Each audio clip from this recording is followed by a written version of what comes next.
안녕하세요. 중개법인 박빌딩입니다.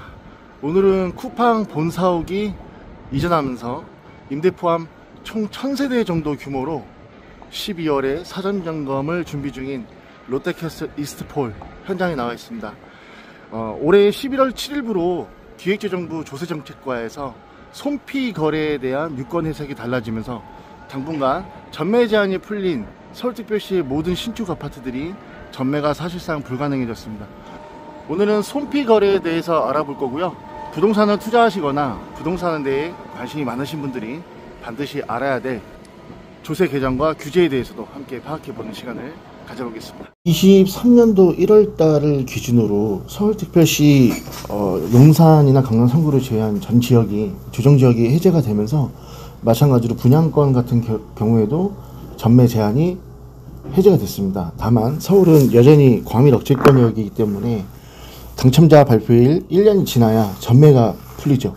자, 이 손피라는 게 무엇이냐면 양도세를 매수자가 내주는 조건으로 거래가 되는 분양권 전매 방식인데요. 이유는 그렇습니다. 과거에 지난 정부에서 분양권에 대한 양도세율을 과하게 올리다 보니까 2년 미만 1년 이상의 경우에도 양도세율이 66%입니다. 이렇다 보니까 매도 매수가 윈윈할 수 있는 이 손피 거래를 많이 진행을 했는데요.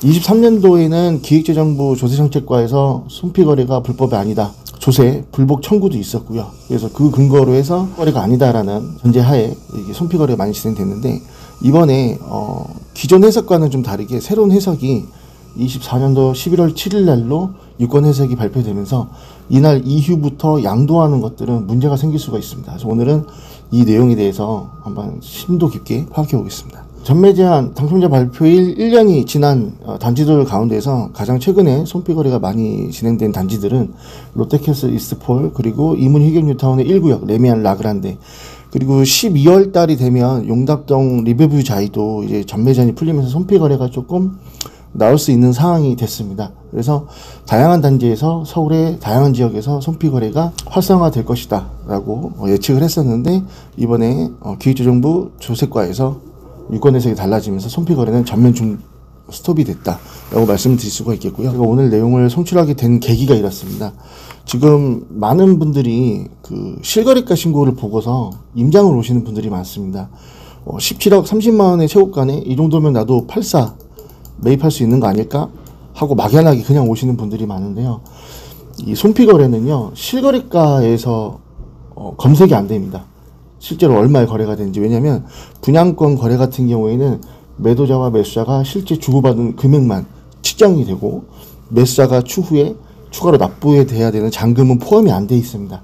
그래서 많은 분들이 아실이나 호갱노노 댓글에 보시면 이거 다운계약서 아니야? 불법 거래 아니야? 이렇게 말씀하시는 분들이 계시는데 그게 아닙니다. 그래서 이 내용에 대해서 알아볼 거고, 아실에서도 지금 실거래가 확인이 정확하게 안 된다고 말씀드렸는데 네이버 부동산도 동일합니다. 이 금액은 단순하게 분양가 플러스 프리미엄만 계산이 되거든요. 근데 중요한 건 뭐냐면 이것도 지금 수치가 좀 안 맞는데, 손피로 가게 되면 이 앞에 멘트가 손피라는 개념이 있습니다. 손피는 뭐냐면 매도자가 4억 2천을 가져가기 위해서는 매수자가 양도세를 4억 2천만 원을 부담해 줘야 됩니다. 그렇게 되면 총 금액이 여기서 지금 프리미엄만 8억 4천대가 되겠죠. 지금 현재 분양가에 이 금액을 합산하면은 거의 23억대입니다. 그래서 사실은 저도 23억에 이스트폴 들어오시는 분들도 있지만, 이 금액이면 돈 좀 더 주고 방배동이나 둔촌주공이나 이런 데 가시는 게 낫지 않느냐, 이렇게 제가 말씀을 좀 드리고요. 아니면 요 금액으로 40평대를 좀 저층을 가더라도 매입하시는 게 가성비적으로 세팅이 훨씬 좋다, 이렇게 추천을 드리는데, 이 광진구 그레이드가 많이 올라왔습니다. 지금 실거래가 제가 화면자를 보여드리겠지만, 자양사동의 롯데캐슬 시그니처에도 84가 23억에 거래가 됐고, 마포에서도 22억 23억, 그 다음에 성동구에서도 22억대 신고가 기준으로 그렇습니다. 그래서 광진이 성동보다 어떻게 보면은 실거래가만 놓고 본다면 그레이드가 좀 더 많이 올라왔고, 마포와도 견주어도 손색이 없을 정도로 그레이드가 많이 올라왔는데, 이 정도 금액을 주고 이제 또 이제 들어오겠다 하시면 또 이제 기기비용이 또 발생하죠. 그래서 다른 지역을 또 갈 수도 있는 거고, 대형 평수로 좀 가성비 세팅을 하시는 게 훨씬 더 바람직하니까 이런 부분 제가 설명드리는데, 손피 거래는 제가 어떻게 실거래가 지키는지 한번 설명드릴까 합니다. 17억 30만원짜리 지금 계산을 제가 만들어 놓은 엑셀을 가지고서 한번 설명드려 볼게요. 지금 84 타입 중에서 가장 비쌌던 분양가가 14억 9천만원입니다. 여기서 이제 청약에 당첨되신 분은 계약금 한번 넣고요. 중도금이 지금 5회차까지 나왔습니다. 12월 달에 6회차인데 아직 납부가 안 됐으니까 세가를 빼버렸죠, 제가. 그래서 요 금액을 합산했을 때 8억 9,400만원이 나오고요. 매도자가 원했던 손피는 3억 5천만원입니다. 말씀드린 것처럼 이 손피 거래 같은 경우에는 이 3억 5천에 대해서 양도세가 2억 2,900만원이 나옵니다. 요거를 매수자가 내줄 경우에는 마찬가지로 매도자가 이 금액에 대해서 이득을 보는 거기 때문에 이 부분에 대해서도 양도세가 또 나옵니다.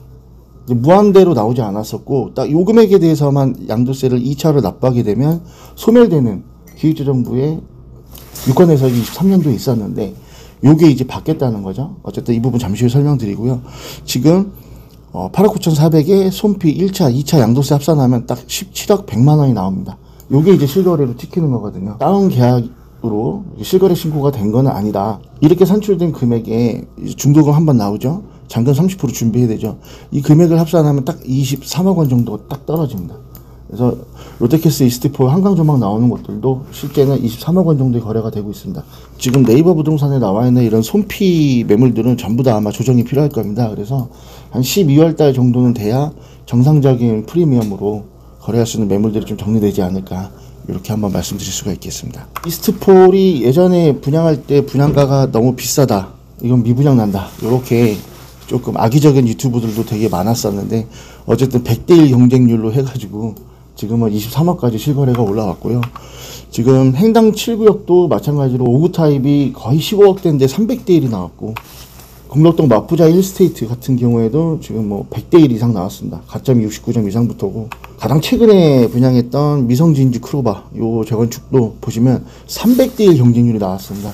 앞으로 서울시의 모집 공고는 계속해서 줄어들 예정이고, 그나마 있는 청약도 경쟁률이 너무 심하다 보니까 분양권 전매로라도 싸게 사시는 분들이 있으셨을 텐데, 앞으로는 분양권 전매는 이제 양도세율이 조정되기 전까지는 전면 올스톱이 됐다라고 볼 수가 있겠고, 기존 아파트 매매 같은 경우에도 DSR 규제 때문에 최근에 신고가는 찍었지만 거래량이 없습니다.